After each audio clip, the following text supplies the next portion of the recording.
Assalamualaikum warahmatullahi wabarakatuh. Perkenalkan, nama saya Puspasari Dini. Saya dari jurusan Kesehatan Masyarakat Universitas Negeri Malang, angkatan 2019, offering day. Di sini saya akan menjelaskan tentang bakteri, yaitu bakteri Vibrio cholera. Nah, struktur bakteri Vibrio cholera itu ada dua macam. Yang pertama, dia ada punya struktur dasar. Yang kedua, dia punya struktur tambahan. Nah, struktur dasar dari bakteri Vibrio cholera ini itu seperti dengan bakteri-bakteri yang lainnya ya, strukturnya seperti ini. Dia punya dinding sel, membran plasma, sitoplasma atau cairan sel, lalu ada ribosom, DNA, dan granula penyimpanan. Sedangkan struktur tambahannya sendiri itu ada kapsul. Nah, mengapa kok disebut dengan kapsul? Karena dia punya lapisan itu tebal, jadi kenapa kok dinamakan kapsul? Kalau lapisannya tipis itu biasanya dinamakan lendir. Cuman bakteri ini lapisannya tebal sehingga dinamakan dengan kapsul. Lalu ada flagellum. Nah, flagellum ini dipakai untuk alat bakteri ini untuk bergerak. Yang ini, yang seperti ekor ini. Lalu ada pili, klorosom. Nah, klorosom ini letaknya di bawahnya membran plasma. Lalu ada vakuolagas. Nah, kebetulan vakuolagas tidak ada di gambar ini, tapi vakuolagas itu ada pada bakteri yang hidup di air dan bisa berfotosintesis. Nah, yang selanjutnya ciri-ciri dari bakteri Vibrio cholera. Yang pertama, bakteri ini berbentuk batang yang melengkung seperti koma, seperti ini.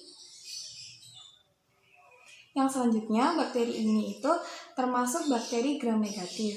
Nah, mengapa disebut demikian?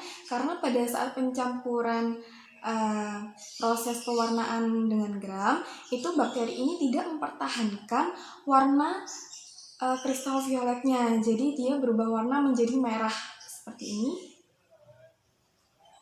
Lalu yang selanjutnya panjangnya itu bermacam-macam ya tentunya, dan kira-kira itu berukuran 2-4 mikrometer.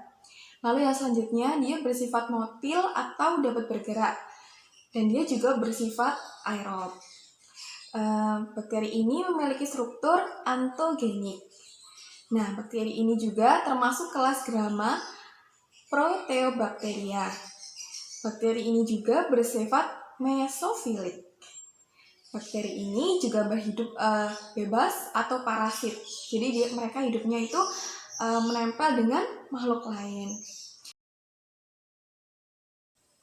Bakteri Vibrio cholera merupakan bakteri yang mengakibatkan penyakit menular di saluran pencernaan yang biasa disebut juga dengan kolera. Adapun tanda-tanda dan gejala dari penyakit kolera, yang pertama adalah diare. Diare yang menunjukkan gejala penyakit kolera ini sangat mudah dikenali karena gejalanya sangat-sangat tidak wajar. Diare pada penderita kolera itu biasanya cair dan berwarna putih kepucatan seperti susu atau air bekas cucian beras. Nah, yang kedua itu ada mual, muntah, lalu kram perut. Gejala kolera pada anak-anak biasanya cenderung lebih parah daripada orang dewasa karena anak-anak itu juga cenderung mempunyai gula darah yang rendah sehingga mereka lebih parah terkena dehidrasinya. Adapun gejala-gejala dehidrasi yang pertama kejang-kejang, lalu penurunan kesadaran hingga koma.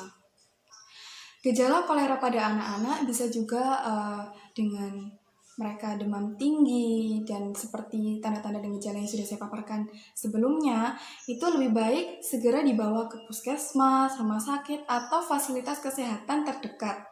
Karena kolera ini merupakan penyakit menular yang sangat-sangat berbahaya begitu ya. Karena menurut data WHO sendiri, kolera ini bertanggung jawab atas 2,5 juta kasus dan kurang lebih 95.000 kematian di seluruh dunia. Maka dari itu, untuk mencegah kolera ini, mari kita menerapkan PHBS, yaitu perilaku hidup bersih dan sehat. Baik, terima kasih. Sekian dari saya. Wassalamualaikum warahmatullahi wabarakatuh.